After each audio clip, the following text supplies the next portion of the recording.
Have you ever had that strange moment where someone tells you something and you just don't believe it? They say, I'm fine. They say, everything's okay. But something feels off. And the weird part is you can't explain why.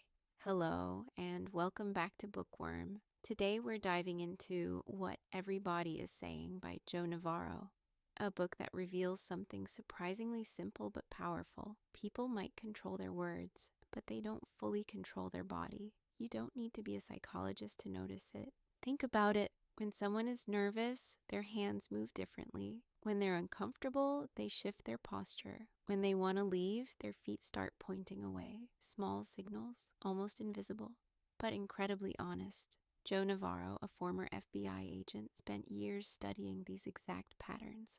Not in theory, but in real situations where reading behavior mattered. And what he found is that the body reacts faster than conscious thought. Before someone has time to choose their words, their body has already responded. The problem is, most of us don't pay attention. We listen to what people say, but we ignore what they show.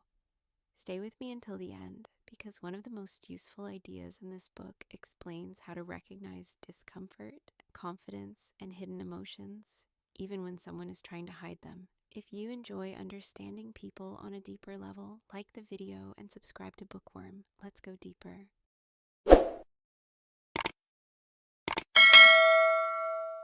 You know, every single person you meet is broadcasting their true thoughts and feelings, often without ever saying a word.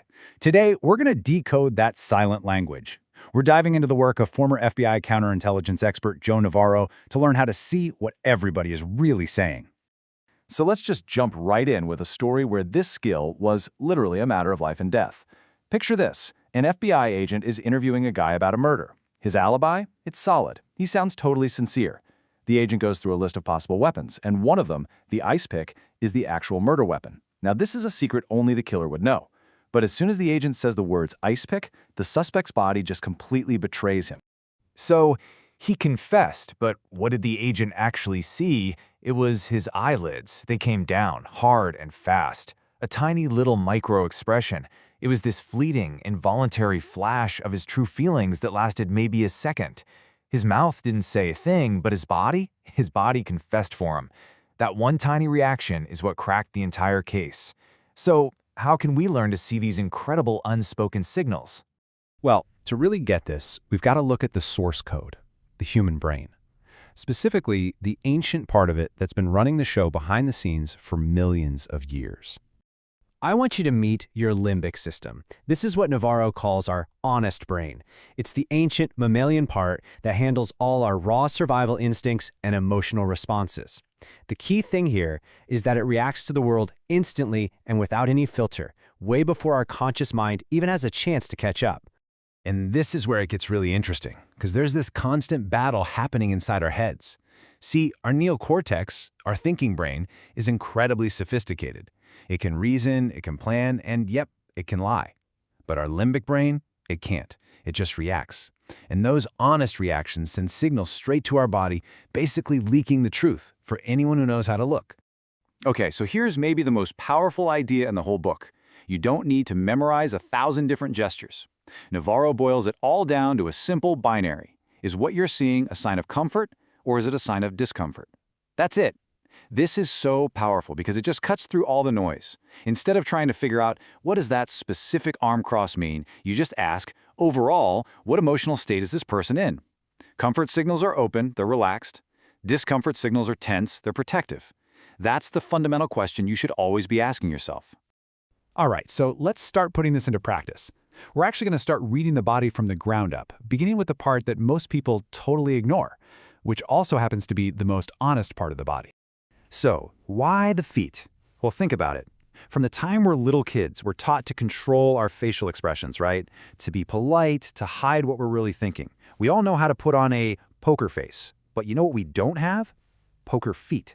Our legs and feet are evolutionarily wired for that fight-or-fright response, so they remain this incredibly accurate gauge of how we truly feel. And this right here is a perfect example of a high comfort tell. Navarro calls it happy feet. When you see someone's feet bouncing or pointing up like this, defying gravity, it's a super powerful signal of genuine confidence or excitement. You'll see this on a poker player who just got a winning hand, or on someone who's greeting a person they love. Their feet are literally celebrating for them. And now for the complete opposite. This ankle lock. This is a classic limbic freeze response. When we feel anxious or threatened or just plain uncomfortable, our brain instinctively tries to make us smaller and immobilize us. It's a universal sign of distress. If you see this pop up during a conversation, you can bet that something is making that person deeply uncomfortable. Okay, so moving up from the feet, our arms and our hands give us another rich stream of nonverbal data. I mean, they're constantly gesturing, touching things, and broadcasting our internal state for the world to see. This comparison is just a perfect illustration of confidence versus discomfort. On the left, you've got steepling, where the fingertips just lightly touch each other. This is an extremely high confidence display. But on the right, you have hand-wringing, where the fingers are interlaced tightly. This is a classic self-pacifying behavior. It's basically our brain's attempt to soothe itself when it's under stress. And this pattern just continues. When we feel confident, we get expansive. Our limbic brain tells us to take up more space. It's a display of comfort and dominance. But insecurity does the exact opposite. We physically withdraw, we make ourselves smaller, we might touch our necks to self-soothe. It's just our body's way of protecting itself from whatever it perceives as a threat. Okay, so we can spot some of these individual signals. But, and this is a huge but, just spotting one gesture isn't nearly enough. Now we're going to cover the most important part of this entire skill, how to interpret what you see accurately and reliably. This right here is the absolute golden rule of reading body language. Seriously. Anyone who tells you that crossed arms always means someone is defensive is just flat out wrong. I mean, sure, a person could cross their arms because they're insecure, or they could just be cold. A single gesture is just noise. The real signal is always in the pattern. So how do the pros do it? They use this simple three-step framework. First, you have to get a baseline. Just notice how your coworker normally sits when they're in a relaxed meeting. That's their normal. Second, you look for clusters. If you suddenly see them not just crossing their arms, but also locking their ankles and tensing their jaw, now that is a powerful cluster of discomfort. And finally, you have to consider the context. Are you talking about a stressful topic, or did someone just crank the AC way up? Context is everything. And Navarro himself says it perfectly here. You have to think of yourself as a detective looking for corroborating evidence. The more signals that all point to the same conclusion, whether it's comfort or discomfort, the more confident you can be in your assessment. All right, so let's put all of these pieces together. Let's see how this knowledge can actually transform you from just a simple observer into a more insightful and, frankly, a more empathetic person. Check this out. This is from a real FBI case, and it shows how it all comes together. The suspect never once said, "I want to get away from you," but his limbic brain was screaming it. Over the course of the interview, he unconsciously built this physical wall of stuff between himself and the agents. This is an incredibly powerful cluster of distancing behaviors, revealing his true desire to escape. So let's do a quick recap of the really big ideas here. First, your body is always revealing what your words might be trying to conceal. Second, you can boil everything down to that simple binary, comfort versus discomfort. Third, the most honest signals almost always come from the feet and legs. Remember, a single gesture is just noise. You have to look for the clusters. And finally, context is the key that unlocks the true meaning of it all. And I really want to be clear about this. The ultimate goal here is not to play gotcha or to become some kind of walking lie detector. The real power in this knowledge is in building connection. It's about noticing when a colleague is truly stressed out about a deadline, or when a loved one is genuinely excited even if they're trying to play it cool. It's all about developing a deeper layer of empathy. By learning to see these signals, you're basically gaining access to a hidden conversation that's happening all around you all the time. So the only question left is, now that you can see what everybody is saying, what will you choose to truly listen to? One of the most interesting things about body language is how little control we actually have over it. We can choose our words carefully. We can adjust our tone. We can even control our facial expressions for a few seconds. But the body is much harder to manage. Joe Navarro explains that our brain is constantly sending signals based on how we feel. Comfort creates openness. Stress creates tension. And these reactions happen automatically, often before we're even aware of them. That's why body language can reveal things people don't say, not because they want to reveal them, but because they can't completely hide them.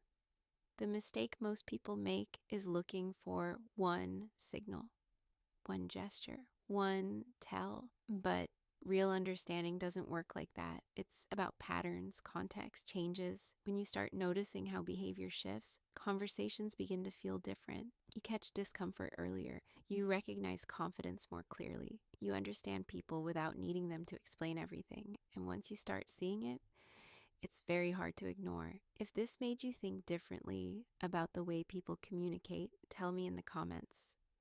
Have you ever noticed body language before someone said anything? And if you enjoy learning how to read people and understand behavior, like the video and subscribe to Bookworm, because sometimes the most important part of communication is the part that isn't spoken.